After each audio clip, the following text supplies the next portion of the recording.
Hello. You would not believe what just happened, not even 2 minutes before I jumped on. We had a mini earthquake.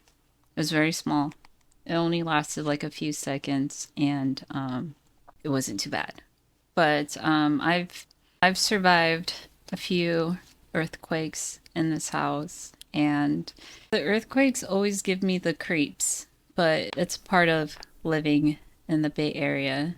Everyone is afraid of the big one. Everyone's anticipating the big one, but it's okay. Hopefully that will be the last earthquake for the evening. Sometimes with smaller earthquakes it happens twice in one day. Okay, so today we're going to continue with Scary Stories 3. I don't know if we're going to finish the book. We might.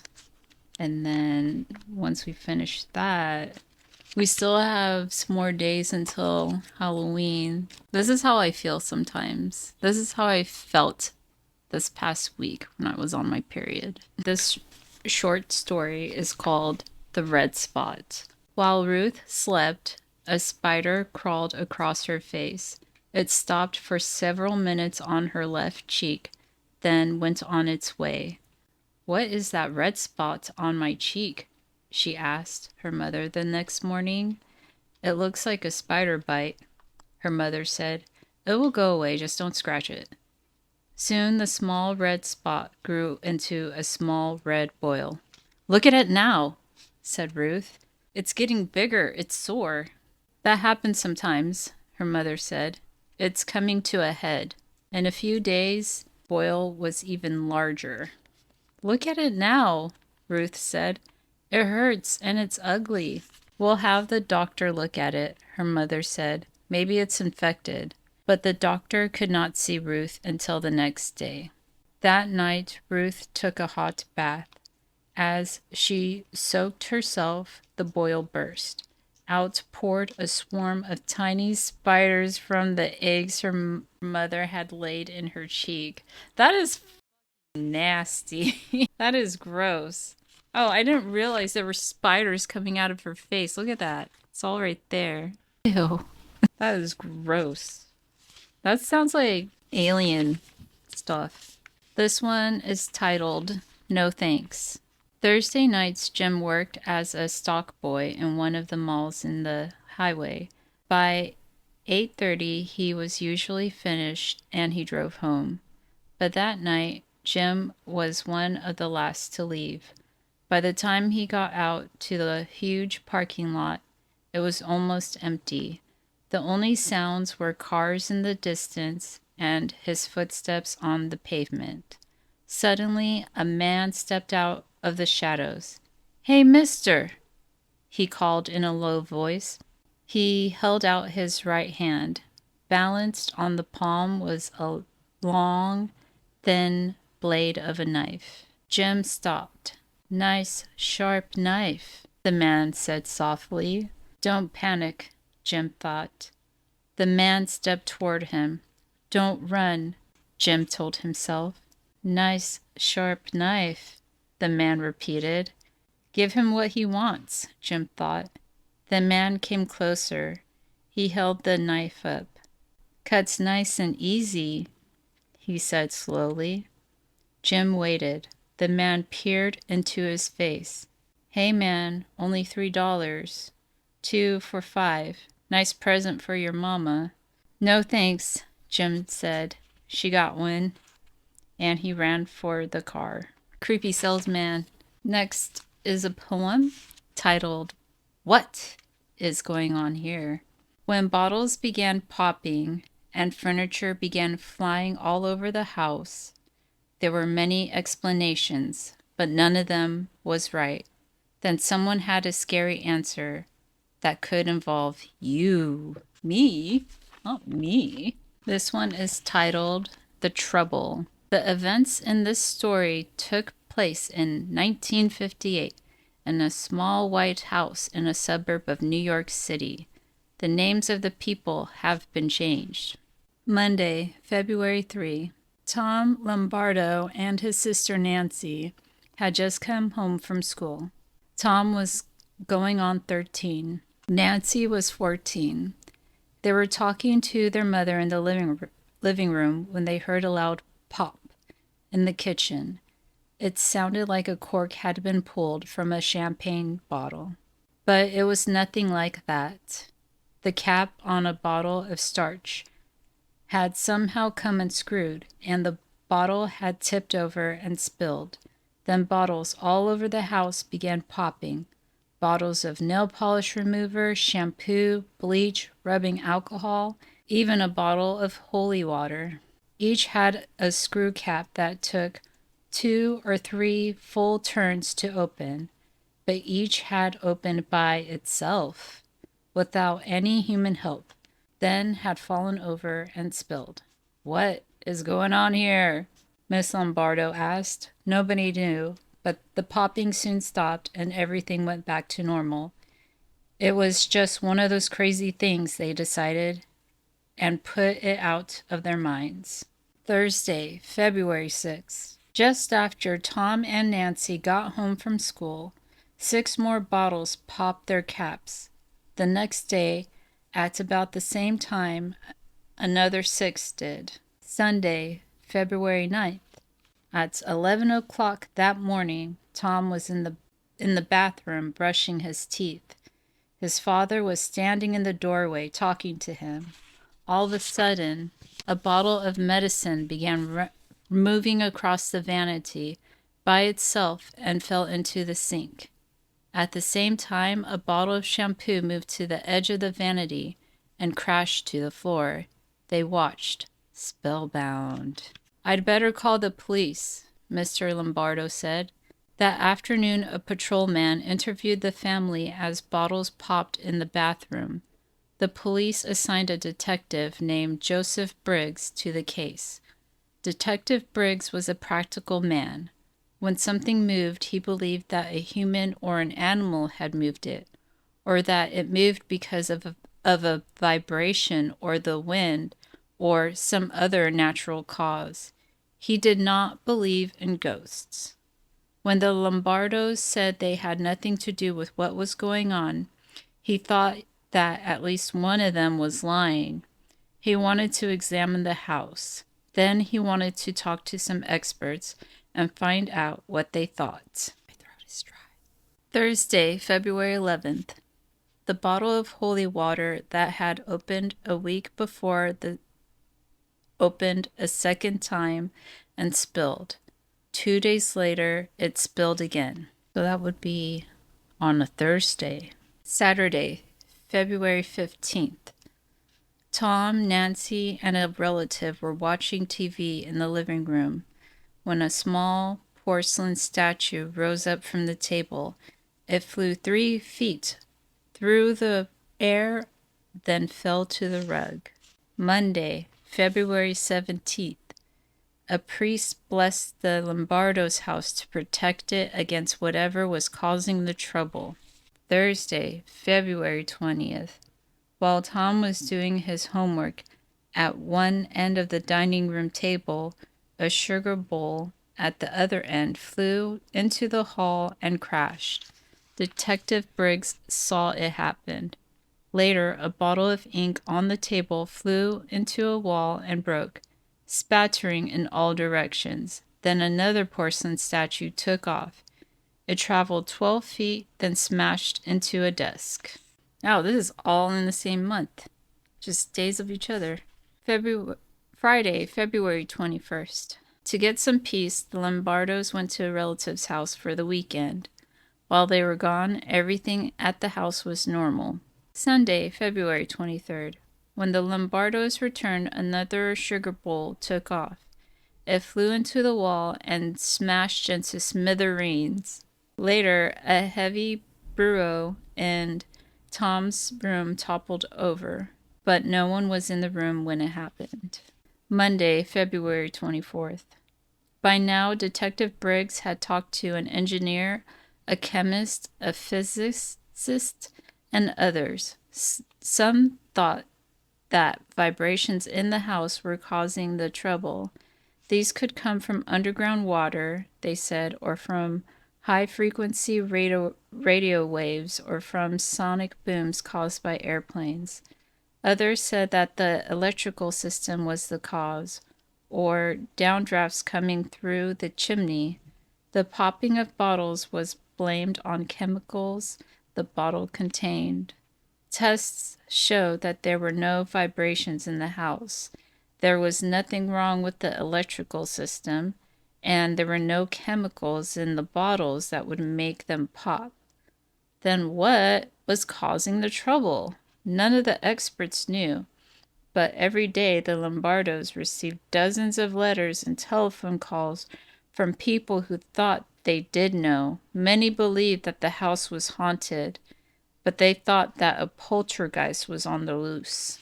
Noisy ghosts, that is to blame, when things move around on their own. No one has proved that poltergeists exist, but people everywhere have told stories about them for hundreds of years, and what they have told us was not too different from what was happening to the Lombardos. Detective Briggs did not, of course, believe in poltergeists.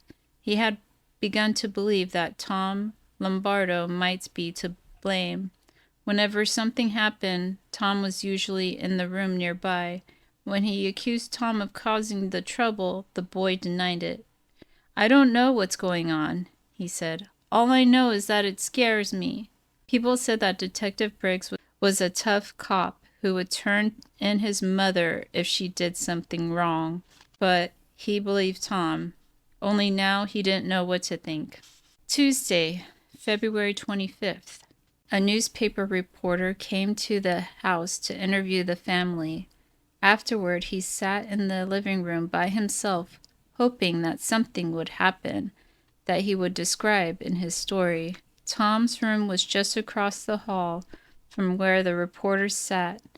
The boy had gone to bed, but he had left his door open. Suddenly, a globe of the world flew out of the darkened room and smashed into a wall. The reporter dashed into the bedroom and turned on the light. Tom was sitting in bed, blinking, as if he had just been awakened from a sound sleep. "What was that?" he asked. Wednesday, February 26th. In the morning, a small plastic statue of the Virgin Mary rose up from a dresser in Mr. and Mrs. Lombardo's bedroom and flew into a mirror. That night, while Tom was doing his homework, a 10-pound record player took off from a table and flew 15 feet, then crashed to the floor. Friday, February 28th. Two scientists arrived from Duke University in North Carolina. They were parapsychologists who studied experiences like those the Lombardos were having. They spent several days talking to the family and examining the house, trying to understand what was going on and what was causing it. One night, a bottle of bleach popped its top, but that was all that happened during their visit. They did not tell the Lombardos about a theory they had that a poltergeist might actually be involved in such cases. According to this idea, poltergeists were not ghosts. They were normal teenagers. They had become so troubled by a problem that their emotions built up into a kind of vibration. Since it was taking place in their unconscious mind, they didn't even know what was happening, but the vibration somehow left their bodies and moved whatever it struck. Ooh. It happened again and again until the problem had been solved. That would be kind of cool if you could move things with your energy. Scientists had given this strange power a name. They called it psychokinesis. Oh, I forgot about that word. I have not heard that word in so long. Psychokinesis. Oh, I want to hear more stories about that. Like, I feel like the last story I heard about, is it psychokinesis? Telekinesis? No, telekinesis is when you can send messages with your mind. It was Carrie, that movie Carrie, when she moved stuff and killed all her classmates because, yeah. That one's Stephen King movie. Is it by Stephen King? I think so. I don't know. Whatever. Okay, psychokinesis, the ability to move objects with mental power or mind over matter. No one knew if this really could happen or how to improve it. Yet, most reports of poltergeists did involve families with teenage children, and there were 2 teenagers in the Lombardo family. Monday, March 3rd. The parapsychologists said that they would prepare a report on what they had learned. The day after they left, the trouble returned with vengeance. Tuesday, March 4th. In the afternoon, a bowl of flowers flew off in the dining room table and smashed into a cupboard. Then a bottle of bleach jumped out of a cardboard box and popped its top. Then a bookcase filled with encyclopedias fell over and wedged itself between a radiator and a wall. Then a flashlight bulb on a table rose up and hit a wall 12 feet away. Finally, 4 knocks were heard coming from the kitchen when nobody was in that room. Wednesday, March 5th. When Miss Lombardo was making breakfast, she heard a loud crash in the living room. The coffee table had turned over by itself, but that was the end of it. After a month of chaos, everything returned to normal. In August, the 2 parapsychologists gave their report. They decided that the Lombardos had not made up the story, nor had they imagined it. Their trouble had been real, but what had caused it? They said that no pranks or tricks were involved, nor was any magic, as the police had done. They also ruled out vibrations from underground water and other physical causes. The only explanation they could rule out was the possibility that a teenage poltergeist had been at work, moving objects with mental power. They did not have enough evidence to prove it, but it was the only answer they had. If it was a poltergeist, they thought it was Tom. If they were right, if a normal boy like Tom had become a poltergeist, this might also happen to other teenagers. It might even happen to you. I would be so happy if I could move stuff with my mind and my energy. I would not be scared at all. I would embrace the hell out of it. The next one is a poem titled Whoo. There are 4 ghosts, a ghostly monster, and a corpse in this chapter, but the stories about them are funny, not scary. We got some jokes coming. Ew. This looks like every dude in San Francisco. Like, all the dudes look like that. This one is titled Strangers. A man and a woman happened to sit next to one another on a train. The woman took out a book and began reading. The train stopped at a half-dozen stations, but she never looked up once.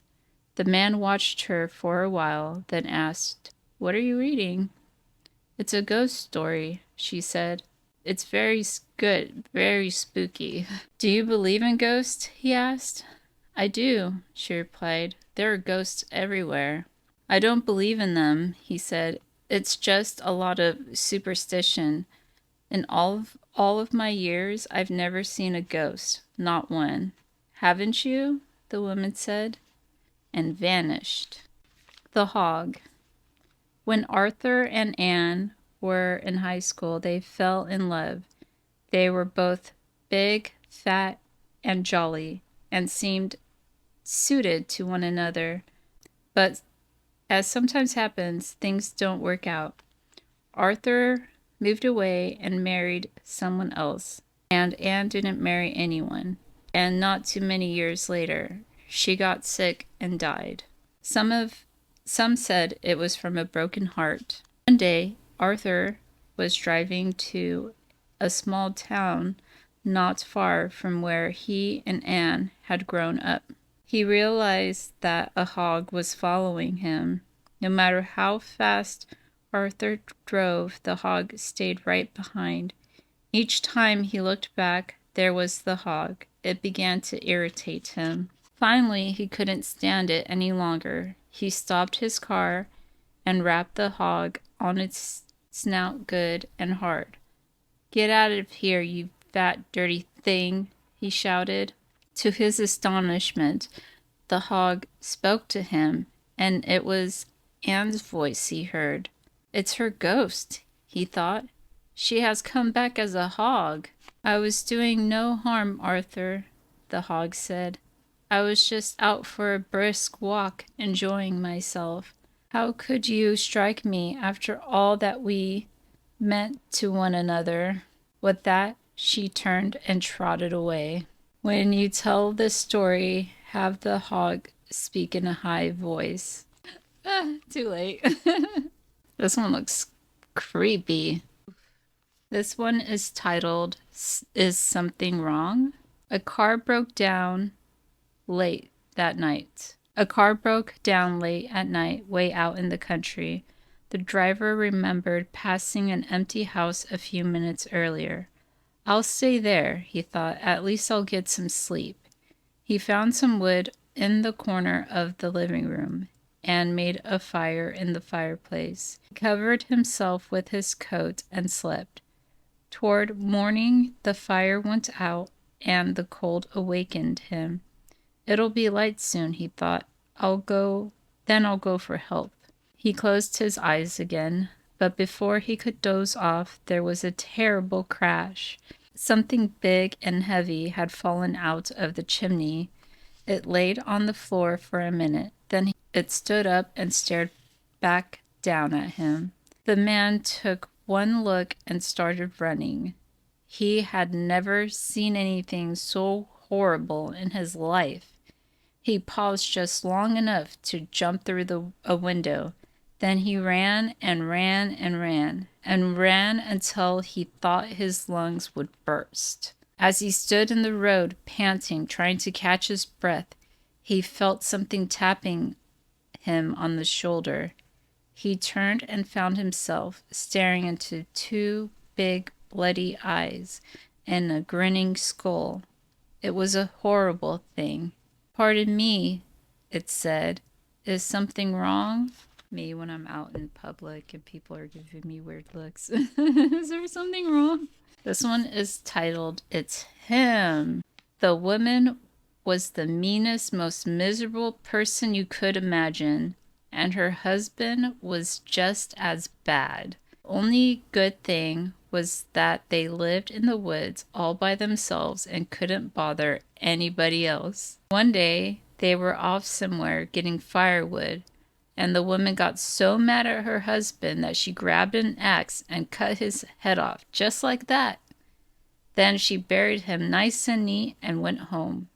She made herself a cup of tea and went out on the porch. She sat there rocking in her chair, sipping her tea, thinking how glad she was that she had done this awful thing. After a while, she heard this old, empty voice in the distance, moaning and groaning. It was saying, "Who's going to stay with me this cold and lonely night? Who?" Sounds like an F-boy. Soon she heard the voice again, only now it was closer, and it was saying, "Who's going to sit with me this cold and lonely night? Who?" "Only a crazy man," she shouted. "Sit by yourself, you dirty rat." Then she heard the voice even closer, and it was saying, "Who's going to be with me this cold and lonely night? Who?" "Nobody," she sneered. "Be by yourself, you miserable mole." She stood up to go into the house, but now the voice was right behind her, and it was whispering, "Who's going to stay with me this cold and lonely night? Who?" Before she could answer back, a big hairy hand came around the corner and grabbed her. The voice hollered, "You are!" These little notes are so cute. It says, As you say the last line, grab one of your friends. This is some whatchamacallit, not Unsolved Mysteries, X-Files looking dude. This one is called Thump. After Sarah went to bed, she saw a ghost. It was sitting on her dresser, staring at her through 2 black holes where its eyes had been. She shrieked, and her mother and father came running. "There's a ghost on my dresser," she said, trembling. "It's staring at me." When they turned on the light, it was gone. "You were having a bad dream," her father said. "Now go to sleep." After they left, there it was again, sitting on her dresser, staring at her. She pulled the blanket over her head and fell asleep. The next night, the ghost was back. It was up on the ceiling, staring down at her. When Sarah saw it, she screamed. Again, her mother and father came running. "It's up on the ceiling," she said. When they turned on the light, nothing was there. "It's your imagination," her mother said, and gave her a hug. But after they left, there it was again, staring down from the ceiling. She put her head under the pillow and fell asleep. The next night, the ghost was back. It was sitting on her bed, staring at her. Sarah called to her parents, and they came running. "It's on my bed," she said. "It's looking and looking at me." When they turned on the light, nothing was there. "You're upset over nothing," her father said. He kissed her on the nose and tucked her in. "Now go to sleep." But after they left, there it was again, sitting on her bed, staring at her. "Why do you do this to me?" Sarah asked. "Why don't you leave me alone?" The ghost put its fingers to its ears and wiggled them. Then it stuck its tongue out and went, "Oh, I'm not going to do that." How do I do that? It says to make this sound, put your tongue between your lips and blow. It's called giving someone the raspberry. I thought a raspberry is when you blow on someone's stomach. Anyways, this one is titled You May Be Next. This one comes with a little song. Oh, it's a poem. Is it a poem or a song? I don't know if I should try to sing this song. Did you ever think as a hearse goes by that you may be the one next to die? Did you ever think as a hearse goes by that you may be the next to die? They wrap you up in a big white sheet from your head down to your feet. Worms crawl in, the world worms crawl out, in your stomach and out your snout. And your eyes fall out and your teeth decay. And that is the end of a perfect day. Sounds good to me. That's it. That's the end of the story. All that's left is notes, sources, and bibliography and acknowledgments. Let's see. There's more illustrations. We'll go through that. That one looks like a forest witch or something.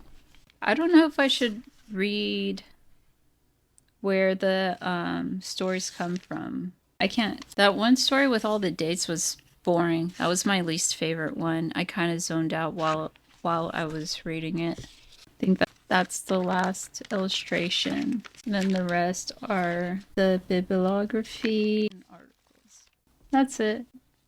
We finished the book. I wanted to read a book about healing next, but I have to go get it. But that's all I have for tonight. I'm going to edit the video down and post it on YouTube. I'm going to break it down.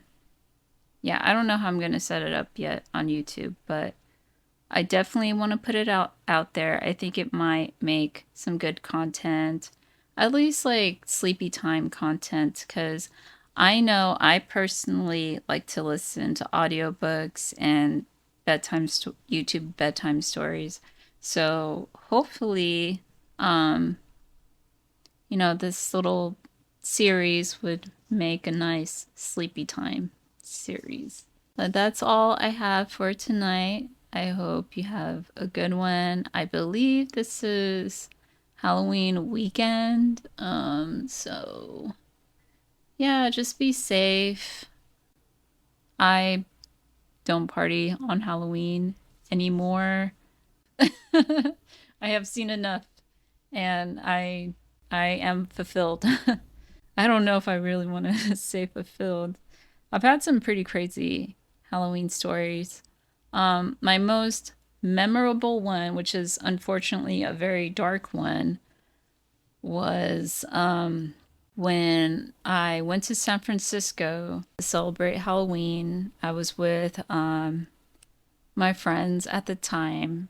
I believe I was working at Jamba Juice, so I was very young. I was in my early 20s, I want to say. And we were drinking that evening. Sometimes when I go on my drunken, or, go gallivanting in San Francisco, I find myself in different parts, different neighborhoods of San Francisco, which is exciting because whenever I want an adventure, I can just cross the bridge and just go with the flow. So I started in the Castro, and then I remember walking down the street, and I can't remember if I was still in the Castro or if we went to another neighborhood closer to Haight Street, or honestly, I was just going with the flow, and I was intoxicated. I remember seeing, and there was like, we were in a crowd, like there was other people around us. And we were walking down the street, and I remember seeing like this dark liquid on the ground, and come to find that someone had just been stabbed just feet away from where we were. And I freaked out, and I felt really sick. And honestly, I don't really remember much after that. I want to say I went home after that because that was enough to ruin my night. Usually when I party, I try to make it back home as much as possible, and I do not stay at a stranger's house. I will only do that if it's like a nice place. Other than that, like, no.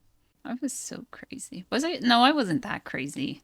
I mean, I did a little bit of partying here and there, but I wasn't doing anything that wild. Ever since that Halloween with the blood and the stabbing and being around a bunch of people and just the chaos, I just didn't. It's not for me. Not for me anymore.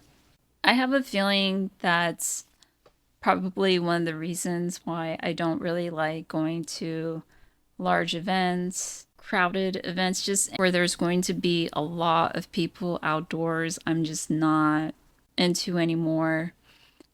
It's crazy because I used to be so adventurous, be down for anything, but now I have to be a little bit more careful. Don't want to make the same mistake twice or get caught up in weird situations. I definitely had a few close calls, and I'm very lucky that nothing happened. But anyways, I'm gonna go. I hope you have a good one. Be safe and take care. Bye. And don't feel bad about not going out if you're not down to go out. The world is crazy right now. Like, have fun with your favorite people, do something creative, and yeah. All right. Bye.